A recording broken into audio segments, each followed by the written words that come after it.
Describing the story of a seemingly innocent nursery turned into a deadly African plane, The Veldt by Ray Bradbury explores the relationship between parents and children and how technology can interfere with said relationships.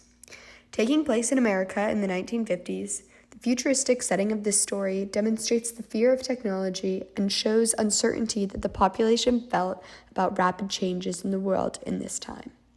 Bradbury highlights the dangers of technology and its potential to replace human relationships through the personification of the virtual reality room and the juxtaposition of real consequences that arise from a simulation. Living in a completely virtual house, the children are allowed to play in a nursery, and they can create whatever setting they please. The parents of these children are concerned when they see the vision their children have created, a violent scenery of an African safari, and they decide to meet with a psychologist.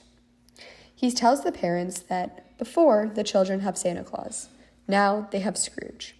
This reference to Santa Claus and Scrooge speaks to the contrasting themes in the book of childlike innocence and violence, also shown in the juxtaposition of the nursery, which contains deadly lions.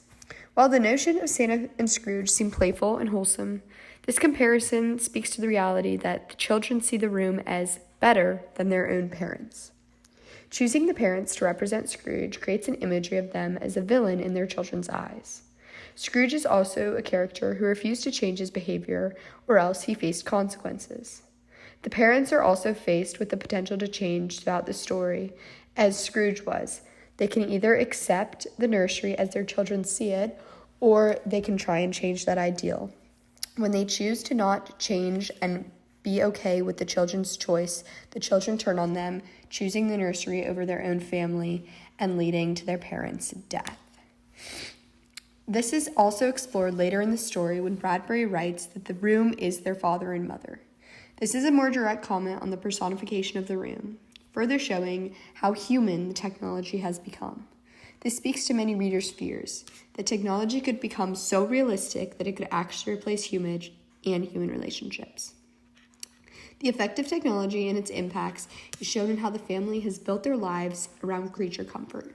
Technology has made the family too comfortable and unmotivated to do work that they previously did. While the house was invented to make their lives easier, it has turned into a burden. The psychologist notes that the family would starve tomorrow if something went wrong with the kitchen. This shows fully capable individuals as helpless primates who cannot even feed themselves. Additionally, the phrase starve tomorrow shows the destructive and murderous nature of the house. This foreshadows the ending of the book when starving lions lead to the demise of the parents. This is also ironic, as instead of the parents starving, they are indeed the solution to the starving lions. This passage also speaks to the irony of the house replacing the parents, as the children end up choosing the house over the parents later in the story. The parents' helplessness is shown by the odd phrase Bradbury chooses that they wouldn't know how to tap an egg without the house. This is a seemingly simple task, and by taking away this ability, it depicts them as completely helpless and completely reliant on technology. Therefore, when the children choose the house over their parents, it makes sense. The house provides for them in a way their parents cannot. This complete control that the house has speaks to the fear of technology surpassing humans, tying to Bradbury's overarching warnings throughout the story. This moment summarizes how technology has replaced the parents in children's eyes and uses symbolism and personification to bring the technology to life. By showing how powerful the room and the house has become, Bradbury warns of dangers of these technologies. If the room can become more important to children than their own family, there is little that technology cannot do. This comments on the climate of the times, the 1950s America, where consumerism and technology were rapidly expanding.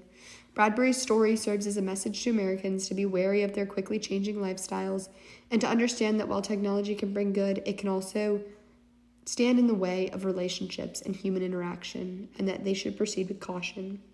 These stories can still speak to our relationships with technology even some 70 years later.